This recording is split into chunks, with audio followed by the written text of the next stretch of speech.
नमस्कार, public times में आपका स्वागत है। आज के इस अंक के साथ मैं हूं आदिल नसीर। तो चलिए बिना देरी किए हुए जान लेते हैं गोपालगंज की खबरों को विस्तार से। गोपालगंज पुलिस ने एक सप्ताह पूर्व प्रेम प्रसंग में हुए एक युवक की हत्या का खुलासा किया है। वहीं पुलिस ने हत्याकांड के एक आरोपी को गिरफ्तार करते हुए हत्या में प्रयुक्त चाकू, मोबाइल और एक स्कूटी भी बरामद कर लिया है। घटना 13 मई की जादवपुर थाना की बरईपट्टी गांव की है। मृतक का नाम विशाल कुमार बताया जा रहा है। यह यूपी के लखीमपुर खीरी का रहने वाला था। पुलिस अधीक्षक ने बताया कि मृतक विशाल कुमार जेली ऐप पर रील वीडियो बनाकर डालता था और इसी एप्लीकेशन पर जादवपुर दुखहरण गांव की निधि कुमारी भी वीडियो बनाकर डालती थी और वीडियो के माध्यम से दोनों में प्यार हो गया। दोनों अपने घर से भागकर दिल्ली में शादी कर लिए। 2 महीने बाद निधि जब दिल्ली से अपने घर आई और इसकी जानकारी परिवार वालों को दी तो विशाल के प्रति निधि के घर वालों के मन में नफरत पैदा हो गई। निधि का भाई गौतम कुमार ने अपने खानदान की प्रतिष्ठा बचाने के लिए विशाल की हत्या करने का साजिश रचने लगा और मृतक विशाल कुमार को फोन कर अपनी बहन की शादी पूरे विधि विधान के साथ थावे दुर्गा मंदिर में करवाने के बहाने अपने घर बुलवाया। लखीमपुर खीरी से विशाल जैसे ही गोपालगंज के बंजारी चौक पहुंचा, गौतम तथा उसका दोस्त रंजीत विशाल को एक स्कूटी पर बैठाकर घर ले जाने के लिए एक डरवा होते हुए बरईपट्टी गाँव पहुंचे और वहाँ गौतम ने सुनसान जगह पर विशाल के मुँह पर गमछा लपेट उसे पटक दिया। रंजीत ने उसके पैर को दबा दिया और फिर गौतम ने जेब से चाकू निकालकर उसकी गला रेत कर हत्या कर दी। उसके बाद शव को वहीं गन्ने के खेत में फेंक कर चलता बने और मृतक के जेब से मोबाइल और पर्स इत्यादि लेकर फरार हो गए। इस घटना की सूचना पर पुलिस ने शव को पोस्टमार्टम करने के बाद मृतक का फोटो सोशल मीडिया पर डाल दिया, जिसके माध्यम से इसकी जानकारी मृतक के घर वालों तक पहुंची और उन लोगों ने गोपालगंज पुलिस से संपर्क किया। एसपी ने कहा कि पुलिस ने इस हत्याकांड में शामिल रंजीत कुमार को गिरफ्तार कर लिया है। यह मसान थाना का निवासी है और लड़की का भाई गौतम कुमार अभी भी फरार है, जिसको पकड़ने के लिए पुलिस छापेमारी कर रही है। इसके अलावा इस हत्याकांड में इस्तेमाल किया गया चाकू, स्कूटी तथा गमछा और कुछ सामान भी पुलिस ने बरामद कर लिया है। पिछले हफ्ते 13 मई को जादवपुर थाना अंतर्गत एक अज्ञात व्यक्ति का गला कटा हुआ शव बरामद हुआ था। इसमें प्राथमिकी दर्ज की गई थी। घटना के उद्भेदन के लिए सदर एसडीपीओ के नेतृत्व में एसआईटी का गठन किया गया था। अनुसंधान के क्रम में मृतक के पहचान और सत्यापन के लिए प्रिंट मीडिया और इलेक्ट्रॉनिक मीडिया और सोशल मीडिया के माध्यम से काफ़ी प्रचार प्रसार कराया गया था। पास के राज्य में भी पुलिस जाकर मृतक का फ़ोटो शेयर किया था। इसी क्रम में थाना को गुप्त सूचना मिली थी 18 मई को कि उत्तर प्रदेश का लखीमपुर खीरी जिला है, वहाँ का सुमेर नगर गाँव का एक लड़का 12 मई को लापता हुआ है। उसकी फ़ोटो की पहचान मृतक के तस्वीर से मिलती हुई पाई गई। एसआईटी ने अग्रतर अनुसंधान के क्रम में यह निष्कर्ष निकाला कि ये जो मृतक है जेली ऐप पर वीडियो बनाता था और वीडियो बनाने के क्रम में इसकी पहचान जादवपुर थाना अंतर्गत दुखहरण गांव की एक लड़की से हो जाता है। यह संपर्क बाद में प्रेम प्रसंग में बदल जाता है। इसका हालांकि परिवार वालों ने काफ़ी विरोध किया, दोनों के परिवार ने, पर ये दोनों दिल्ली जाकर भागकर शादी कर लेते हैं। 2 महीने के बाद लड़की घर वापस आती है और यह बात लड़की का जो भाई है इसको नागवार गुजरी और इसने लड़के को विधिवत विवाह करने के लिए के बहाने से इसको लखीमपुर खीरी से गोपालगंज बुलाता है और इसका अपहरण कर लेता है बंजारी मोड़ के पास। अपने दोस्तों के माध्यम से ले जाकर अपहरण करने के बाद गला रेत कर इसकी हत्या कर लाश ठिकाने लगा देता है। कुल कितने लोग सर इसमें कातिल थे? इसमें 2 लोग शामिल थे। एक लड़की का भाई है और इसका एक दोस्त है रंजीत कुमार, जिसकी हम लोगों ने गिरफ्तारी की है। घटना में जो प्रयुक्त चाकू है उसको बरामद किया गया है। मृतक का चश्मा, हत्या में जिस स्कूटी का प्रयोग किया गया था जिस पर मृतक को बिठा कर ले जाया गया था, इसको भी बरामद किया गया है और एक मोबाइल भी बरामद किया गया है। पुलिस कैसे सर पहुंची कातिल तक? पहले मृतक की पहचान कराई हम लोगों ने और जैसा मैंने बताया सोशल मीडिया, प्रिंट मीडिया के माध्यम से, और इसी में गुप्त सूचना मिली थी कि एक लड़का लापता हुआ है जो कि उत्तर प्रदेश के लखीमपुर खीरी जिला का रहने वाला, जो कि यहाँ से करीब 700 किलोमीटर की दूरी पर है और इसकी फ़ोटो जो है वो मृतक से मिलती जुलती थी। इसके बाद हम लोगों ने इसका बैकग्राउंड पता किया और एसआईटी ने इसमें तकनीकी अनुसंधान, वैज्ञानिक अनुसंधान और मैनुअल आसूचना के आधार पर इस घटना का उद्भेदन किया है। सर ये कारण पर यह अफेयर चलता था? ये घटना बहुत पुरानी नहीं है। 1 साल पहले जेली ऐप पर इनका मुलाकात हुआ था, ये संपर्क में आए थे और ये संपर्क बाद में प्रेम प्रसंग में बदल गया था। और 2 महीने पहले की बात है जब ये दोनों लोग दिल्ली भागकर एक दूसरे से शादी कर लिए थे और 2 महीने के बाद लड़की हाल ही में घर वापस आई थी। सर ये हत्या का एक बड़ा खुलासा ही माना जा रहा है। जिले के विभिन्न थाना क्षेत्रों में खोई हुई 80 मोबाइल को गोपालगंज पुलिस ने बरामद कर मोबाइल मालिकों के बीच वितरित किया है। अपने खोई हुए मोबाइल को पाकर मोबाइल मालिकों के बीच खुशी का माहौल है। वहीं पुलिस ने अपनी कार्यकुशलता का परिचय देते हुए अपने दायित्वों का बखूबी निर्वहन किया है। दरअसल इस संदर्भ में एसपी स्वर्ण प्रभात ने बताया कि जन सुनवाई के क्रम में जनता से मोबाइल गुम होने की शिकायत प्राप्त होती थी। इसी क्रम में गोपालगंज पुलिस के द्वारा हेल्पलाइन नंबर 9470092879 जारी किया गया था। जारी किए गए इस हेल्पलाइन नंबर पर कई शिकायतें दर्ज की गईं और थाना पर भी कुछ शिकायतें दर्ज हुईं। मोबाइल गुम होने की प्राप्त शिकायतों को नवगठित मोबाइल रिकवरी टीम के द्वारा तकनीकी अनुसंधान और थाना के सहयोग से कुल 80 मोबाइल फोन जिसकी कीमत लगभग 15 लाख बताई जा रही है बरामद किया गया है। इसमें कई पुलिसकर्मी, पत्रकार, शिक्षक, विशेष लोक अभियोजक इत्यादि का भी मोबाइल बरामद किया गया है। उक्त सभी बरामद मोबाइल फोन को संबंधित मोबाइल धारकों के बीच सोमवार को वितरित कर दिया गया।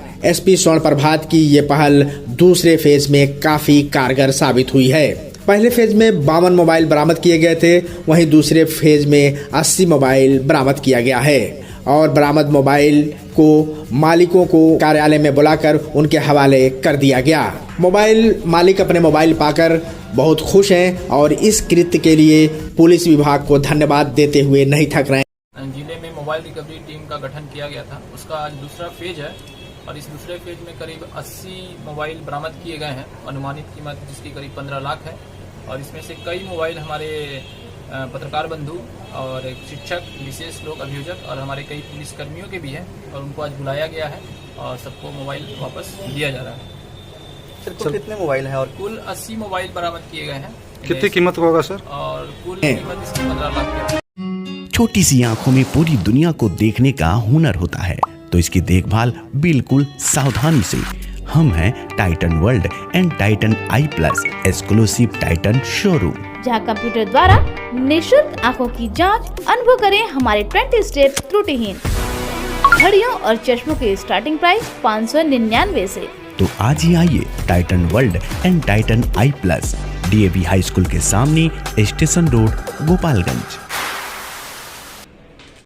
जिले का गौरव 73 वर्षों से गोपालगंज की सबसे भरोसेमंद जेवर की दुकान रामकृष्ण ज्वेलर्स। हमारे यहाँ 916, 750 का ह्यूड हॉलमार्क सोने चांदी के साथ IGI द्वारा प्रमाणित हीरे का जेवर भी उपलब्ध है। BIS 916 हॉलमार्क शुद्ध सोना, संपूर्ण पारदर्शिता, GIA प्रमाणित हीरा, गोल्ड एक्सचेंज पर 0 कटौती, आजीवन मेंटेनेंस का वादा, गोल्ड ज्वेलरी पर 25% और डायमंड ज्वेलरी पर 20% तक की छूट। हमारे यहाँ लगे कैरेटोमीटर से सोने चांदी के गहनों की शुद्धता की जांच ग्राहक स्वयं करें, वो भी निःशुल्क। Ramkrishna jewellers, main road, Gopalganj. विगत 28 वर्षों से आपकी आस्था एवं विश्वास का प्रतीक JDS public school and Pratap coaching centre, जहां CBSE पैटर्न पर आधारित coeducation curriculum NCERT class nursery से 10th तक इंग्लिश मीडियम स्कूल। साथ ही हमारे यहाँ 25% seat reserve for BPL family, science lab facilities, computer lab facility, smart classes and project work for each student, hostel for boys and girls. Admission open for 2023-24 session. JDS Public School and Pratap coaching centre, Ramnath पथ, Saraswati Nagar, ward number 12, Gopalganj. क्या बढ़ती उम्र के साथ आंखों से कम दिखाई दे रहा है? तो गोपालगंज के टाइटन आईवीआर में कंप्यूटर द्वारा आंखों की जांच बिल्कुल फ्री। तो आइए बॉम्बे चश्मा स्टोर, जहां ब्रांडेड चश्मों में Titan, Fastrack, Rayban, Vogue, Tommy, Police, ट्रेरा के अलावे ब्रांडेड घड़ियों की विशाल range. Titan, Fastrack, Sonata जैसी घड़ियां अब बॉम्बे चश्मा स्टोर में, ऊपरी मंजिल, सिनेमा रोड, गोपालगंज। विगत 27 वर्षों से आपकी आस्था और विश्वास का प्रतीक सेंट पॉल्स स्कूल, दक्षिण भारत के शिक्षकों द्वारा संचालित, जहां CBSE पैटर्न पर क्लास प्ले टू 9 तक इंग्लिश मीडियम स्कूल। साथ ही qualified and experience teachers, computer education, games, sports training, transport facilities, special spoken classes, CCTV and purified water facilities. 2023-24 के लिए नामांकन प्रारंभ। Saint Paul's school, Sasamusa, Gopalganj. हम आपके नौनिहालों को एजुकेटिंग फॉर बेटर टुमारो के लिए तैयार करती हैं। हम हैं पिपरासी इंटरनेशनल स्कूल, रेजिडेंशियल को एजुकेशन क्लास 10, शिक्षा का हाइब्रिड मॉडल, दिल्ली NCR के प्रसिद्ध स्कूलों के साथ गठजोड़ और छात्र विनिमय कार्यक्रम, उच्च या विदेशी शिक्षा हेतु उपयुक्त छात्रों के लिए छात्रवृत्ति, गर्मियों की छुट्टी के दौरान खेल, पाठ्येतर और शैक्षणिक गतिविधियों के लिए समर कैंप, 10 छात्रों पर 1 शिक्षक का अनुपात। Admission open. Viprasi international school, Thawe road, Gopalganj. Arogya hospital एवं इनफर्टिलिटी सेंटर। अब आपके शहर थावे में मरीजों के लिए सारी सुविधा उपलब्ध। लेप्रोस्कोपी, फार्मेसी, नॉर्मल डिलीवरी, सभी प्रकार की ऑपरेशन जैसे हार्निया, हाइड्रोसिल, बच्चेदानी, अपेंडिक्स, नसबंदी, ट्यूमर और पित्त की थैली में पथरी। 24 घंटा इमरजेंसी सेवा उपलब्ध। पैथोलॉजी, ECG, दूरबीन द्वारा ऑपरेशन, निरशुक्राणु का इलाज, साथ में नॉर्मल डिलीवरी का उत्तम सुविधाओं से लैस। निसंतान एवं बांझपन रोगी अवश्य मिले। आरोग्य हॉस्पिटल एवं infertility centre, Aarna road, Thawe, Gopalganj. Phulwaria थाने के सहायक श्रीपुर OP क्षेत्र के लाडपुर गांव में रविवार की देर रात अपने घर के दरवाजे पर सो रहे एक मछली व्यवसायी को अज्ञात बदमाशों द्वारा गोली मार दी गई, जिससे उसकी घटनास्थल पर ही मौत हो गई। वहीं परिजनों की सूचना पर मौके पर पहुंची पुलिस ने शव को अपने कब्जे में लेकर पोस्टमार्टम के लिए गोपालगंज सदर अस्पताल भेज दिया और मामले की जाँच में जुट गई है। मृतक की पहचान श्रीपुर OP क्षेत्र के लाडपुर गाँव निवासी मोहम्मदीन मियाँ के 39 वर्षीय बेटा इस मोहम्मद के रूप में की गई है। दरअसल घटना के संदर्भ में बताया जाता है कि देर रात करीब 2 बजे मृतक इस मोहम्मद अपने घर के दरवाजे पर रोज की तरह से सोया हुआ था। इसी बीच अज्ञात बदमाश मौके पर पहुंचे और घर के दरवाजे पर सो रहे व्यक्ति की सिर में सटाकर गोली मार दी, जिससे उसकी घटनास्थल पर ही मौत हो गई। परिजन जब सुबह उसे जगाने गए तो उसे मृत पाया, जिसके बाद इसकी सूचना तत्काल पुलिस को दी गई। सूचना पाकर मौके पर पहुंची पुलिस ने शव को अपने कब्जे में लेकर पोस्टमार्टम के लिए सदर अस्पताल भेज मामले की जांच शुरू कर दी है और बदमाशों की गिरफ्तारी में जुट गई है। OP प्रभारी अशोक कुमार ने बताया कि मछली व्यवसायी रविवार की शाम अपने व्यवसाय के बाद घर में खाना खाकर सोने चले गए। इस दौरान देर रात करीब 2 बजे बाइक सवार अपराधियों ने उनके घर पहुंचकर घटना को अंजाम दिया। मौके पर पहुंची पुलिस शव को अपने कब्जे में लेकर पोस्टमार्टम के लिए गोपालगंज भेज दिया। उन्होंने बताया कि मछली व्यवसायी की हत्या का क्या कारण है, पूर्व से विवाद है या फिर कोई अन्य पहलू, इन सभी बिंदुओं पर गहनता से जांच की जा रही है। कैसे घटना घटी थी, क्या है? हमारा नाम स्वामी अहमद है। ये घटना घटी है रात को 2 बजे करीब का। ये पहले का 2 बजे पहले का बात है। हम लोग को 2 बजे जानकारी हुआ है। और ये हमारे ससुर जी हैं। क्या नाम इनका? इनका इस मोहम्मद मियाँ नाम है। क्या करते हैं? ये मछली बेचते हैं। कहाँ के घटना ये? ये बथुआ बाजार लाड़पुर का। पहले दुश्मनी थी? नहीं, दुश्मनी तो कोई नहीं था। अभी कहाँ आप लोग आए? क्या कहाँ है आप लोग? अभी हम लोग हैं सदर अस्पताल गोपालगंज। अध्यापक नियमावली 2023 को लेकर गोपालगंज में भी माध्यमिक शिक्षक संघ के सैकड़ों शिक्षक सत्याग्रह आंदोलन कर रहे हैं। उमस भरी गर्मी और कड़ी धूप के बीच वे शहर के अंबेडकर चौक पर टेंट लगाकर धरना दे रहे हैं। ये धरना सुबह 11:30 बजे से लेकर शाम 4 बजे तक चला। गोपालगंज माध्यमिक शिक्षक संघ के जिला सचिव शिवेंद्र कुमार ने कहा कि उन्होंने आज सांकेतिक तौर पर 1 दिन का सत्याग्रह रखा है। वे बिहार सरकार की अध्यापक नियमावली 2023 का विरोध कर रहे हैं। उनका कहना है वे नियोजित शिक्षक हैं और पिछले 15 से 20 वर्षों से सरकार में शिक्षक के तौर पर सेवा दे रहे हैं। उन्होंने CTET जैसी कई परीक्षाएं भी पास की हैं। फिर बिहार सरकार आखिर 4.5 लाख शिक्षकों से किस तरह का दोबारा परीक्षा लेना चाह रही है? बार बार परीक्षा क्यों देना पड़ रहा है? शिक्षक संघ के सदस्यों ने कहा कि उनकी मांगे जायज हैं और उनकी मांगे अगर पूरी नहीं की जाती हैं तो वे ग्रीष्मकालीन अवकाश खत्म होने के बाद जब स्कूल खुलेंगे तब सामूहिक तौर पर तालाबंदी करेंगे। शिक्षकों का कहना है कि उनका आंदोलन, उनकी मांग पूरी तरह से जारी रहेगी जो जायज है। गोपालगंज माध्यमिक जिला अध्यक्ष जमशेद आलम ने कहा कि सरकार को वे अपनी मांगे पूरी होने तक धरना जारी रखेंगे और सरकार को मजबूर करेंगे। मैं जमशेद आलम बिहार माध्यमिक शिक्षा संघ गोपालगंज का जिला अध्यक्ष हूँ। हम लोग इस 2023 जो नियमावली नीति से हम लोग को थोपे हैं, इसका मैं घोर विरोध करता हूँ और जब तक उस वक्त तक विरोध करता रहूँगा कि जब तक ये नियमावली वापस न ले लें और हम लोगों को जितने 4.5 लाख नियोजित शिक्षक हैं जो हम दक्षता टेट एस्टेट सीटेट पास करके आए हैं, जब तक वो अपना ये नियमावली वापस नहीं लेंगे तब तक हमारा संघर्ष जारी रहेगा। अभी हम अहिंसात्मक संघर्ष कर रहे हैं। इसके बाद अगर भी सरकार नहीं मानी तो हम तक तमाम विद्यालयों में गर्मी के छुट्टी के बाद पूर्णतः तालाबंदी करेंगे, अनिश्चित काल तक तालाबंदी करेंगे और जब तक हमारी मांगे हमको राज्यकर्मी का दर्जा प्राप्त नहीं होगा तब तक हम इस अपने बैकफुट पर वापस नहीं आएंगे। हम इस राज्यकर्मी का दर्जा लेकर ही रहेंगे। गोपालगंज में महाराणा प्रताप की जयंती समारोह के मौके पर गाड़ियों का काफिला निकालना छत्री महासभा के आयोजकों को काफी महंगा पड़ गया। यहाँ पर गोपालगंज के एसपी ने उन गाड़ियों के ऊपर मोटर व्हीकल एक्ट के तहत भारी भरकम जुर्माना लगाने का आदेश दिया है जिन गाड़ियों पर बिना अनुमति के हूटर और बड़े लाइट लगाए गए थे। दरअसल गोपालगंज शहर के अरार मोड़ स्थित श्याम वाटिका में महाराणा प्रताप की जयंती के मौके पर छत्री महासभा का आयोजन किया जा रहा है। इस आयोजन से पूर्व में छत्री महासभा के द्वारा पूरे शहर में गाड़ियों के काफिले का एक जुलूस निकाला गया था। इस जुलूस में कुछ गाड़ियों को फूल माला से सजाया गया था। इन गाड़ियों पर बिना अनुमति के बड़े बड़े लाइट और हूटर लगाए गए थे। इन गाड़ियों की वजह से शहर के ब्लॉक मोड़ के पास जाम जैसी स्थिति उत्पन्न हो गई थी। इसी को लेकर गोपालगंज एसपी ने इस जुलूस में शामिल 8 से 10 गाड़ियों को सीज करने का आदेश दिया। सभी गाड़ियों को सीज करने के साथ ही उनके ऊपर मोटर वाहन अधिनियम के तहत जुर्माना लगाने का निर्देश दिया गया। एसपी स्वर्ण प्रभात ने कहा कि किसी भी वाहन दिखावे के तौर पर छोटा या बड़ा लाइट नहीं लगाना चाहिए। जिन वाहनों पर ऐसे हूटर या बड़े लाइट लगाए हुए पाए जाएंगे उन गाड़ियों के ऊपर एमवी एक्ट के तहत कार्रवाई की जाएगी और जुर्माना भी लगाया जाएगा। एमवी एक्ट यानी मोटर वाहन कानून वह प्रक्रिया है जिसके तहत परिवहन विभाग के कुछ दिशा निर्देश जारी किए गए हैं। परिवहन विभाग के द्वारा जारी किए गए निर्देशों के मुताबिक किसी भी सरकारी या प्राइवेट गाड़ी पर बिना विशेष अनुमति के हूटर, बड़े लाइट या प्रेशर हॉर्न का प्रयोग नहीं करना है। अगर किसी गाड़ी में इस तरह के बड़े लाइट, हूटर या प्रेशर हॉर्न का प्रयोग किया जाता है तो उसके खिलाफ एमवी एक्ट के तहत जुर्माना वसूला जाएगा।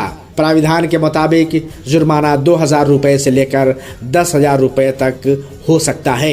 आयोजकों का कहना है कि जिला प्रशासन और पुलिस प्रशासन की गाड़ियों में भी इस तरह के हूटर, बड़े लाइट और प्रेशर हॉर्न लगाए गए हैं, उन गाड़ियों पर भी जुर्माना लगाया जाना चाहिए। आज महाराणा प्रताप जी की जयंती मनाई जा रही है और पूरे जिले के कोने कोने से सभी लोग सम्मिलित हो रहे हैं इसमें और अतिथि के रूप में बाहर से, राजस्थान से, छत्तीसगढ़ से, पटना से जो भी क्षत्रिय समाज के जनप्रतिनिधि हैं या राजा महाराजा हैं वो लोग अतिथि के रूप में पधारे हुए हैं। तो ये महाराणा प्रताप की जयंती है और क्षत्रिय महासभा का आयोजन किया गया, क्या मैसेज कोशिश की जा रही है? मैसेज देने की कोशिश नहीं है। महाराणा प्रताप सबके हैं, थे और रहेंगे और चूंकि अन्य लोग इसका आयोजन नहीं कर रहे हैं तो इसलिए क्षत्रिय महासभा ने निर्णय लिया कि नहीं, महाराणा प्रताप को याद करना चाहिए और उनका आयोजन भव्य रूप से होना चाहिए।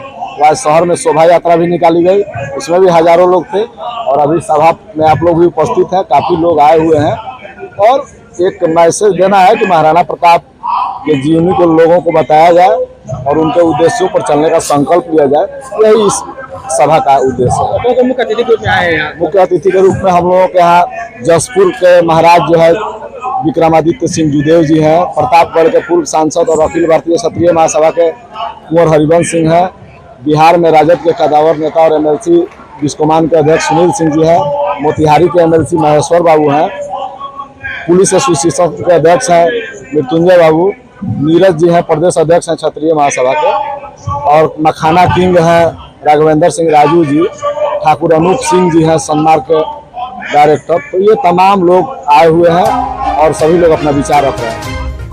कुचायकोट थाना क्षेत्र के बलथरी चेक पोस्ट पर कुचायकोट थाने में जब्त 894 लीटर शराब का विनष्टीकरण किया गया। शराब विनष्टीकरण की प्रक्रिया जेसीबी से पूरी की गई। थाना अध्यक्ष किरण शंकर ने बताया कि न्यायालय ने कुचायकोट पुलिस के 26 कांडों में जब्त 894 लीटर शराब के विनष्टीकरण का आदेश दिया था। न्यायालय के आदेश के आलोक में सोमवार को मजिस्ट्रेट की मौजूदगी में शराब के विनष्टीकरण की प्रक्रिया पूरी की गई। इस मौके पर उत्पाद विभाग के पदाधिकारी भी मौजूद थे। गोपालगंज में छत्री महासभा के द्वारा महाराणा प्रताप की जयंती समारोह का आयोजन किया गया। गोपालगंज शहर के अराड़ मोड़ स्थित श्याम वाटिका में भव्य पंडाल बनाए गए थे, जहां पर बिहार के अलावा देश के अन्य राज्यों से छत्री महासभा के कई सामाजिक कार्यकर्ता और राजनेता गोपालगंज पहुंचे थे। इस मौके पर छत्तीसगढ़, मध्य प्रदेश, राजस्थान, बिहार, उत्तर प्रदेश, रांची और अन्य राज्यों से भी प्रतिनिधि यहां पर भाग लेने पहुंचे हुए थे।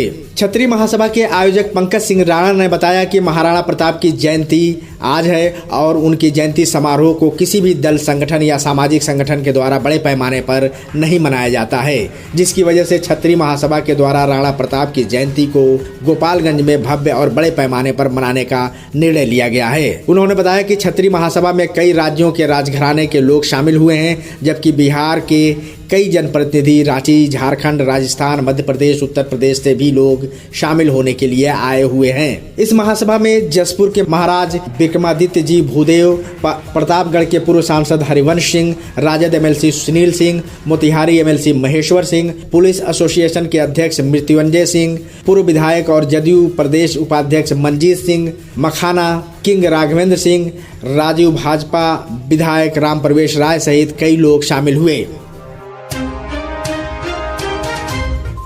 सोमवार के दिन सीओ ने 8 अग्नि पीड़ितों के बीच सहायता के लिए चेक प्रदान किया।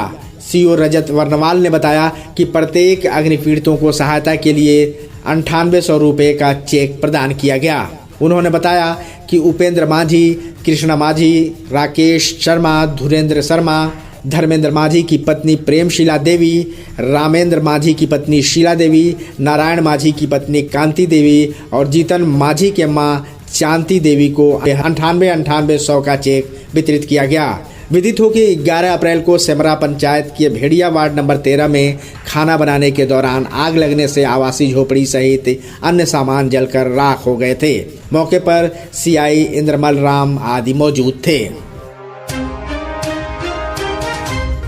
अखिल भारतीय ब्राह्मण महासभा गोपालगंज द्वारा सामूहिक यज्ञोपवीत संस्कार कोचाय कोट प्रखंड के अंतर्गत बथनी कुटी के आगे बाबा दोना शुक्ल ब्रह्म स्थान पर आयोजित किया गया, जिसमें बड़ी संख्या में उत्तर प्रदेश और बिहार से लोग बटुकों को आशीर्वाद देने के लिए यज्ञोपवीत संस्कार कार्यक्रम में सम्मिलित हुए। इस कार्यक्रम में वैदिक आचार्यों द्वारा वैदिक मंत्रों से कुल 26 बटुकों का उपनयन संस्कार संपन्न कराया गया। इस कार्यक्रम के बारे में जानकारी देते हुए अखिल भारतीय ब्राह्मण महासभा जिला उपाध्यक्ष सह प्रवक्ता मुकेश कुमार पांडे ने बताया कि इस कार्यक्रम में बटुकों को आशीर्वाद देने के लिए मुख्य रूप से आए अंतर्राष्ट्रीय कथावाचक श्री राजन जी महाराज, अखिल भारतीय ब्राह्मण महासभा के राष्ट्रीय सचिव परशुराम तिवारी, कार्यकारी अध्यक्ष बिहार प्रदेश वीरेंद्र कुमार पांडे, प्रदेश उपाध्यक्ष अतुल कुमार तिवारी, पूर्व सांसद काली प्रसाद पांडे, पूर्व MLC Aditya Narayan Pandey, doctor OP Tiwari, पूर्व जिला परिषद अध्यक्ष मुकेश पांडे, वीरेंद्र पांडे, आचार्य जोगिंदर तिवारी, मिथिलेश ओझा, आचार्य डॉक्टर मुकेश ओझा, राकेश मिश्रा, उदय नारायण पांडे, डॉक्टर दुर्गेश तिवारी और अन्य गणमान्य लोग बटुकों को आशीर्वाद दिए। ब्राह्मण महासभा के उपाध्यक्ष सह प्रवक्ता मुकेश कुमार पांडे ने एक प्रेस कॉन्फ्रेंस के जरिए कार्यक्रम की सफलता के लिए आयोजन समिति के सभी सदस्यों और कार्यक्रम में आए सभी गणमान्य लोगों को बधाई देते हुए अखिल भारतीय ब्राह्मण महासभा गोपालगंज की तरफ से हृदय से आभार व्यक्त किया। पब्लिक टाइम्स में आज बस इतना ही। अगली खबर के लिए बने रहिए हमारे साथ। नमस्कार।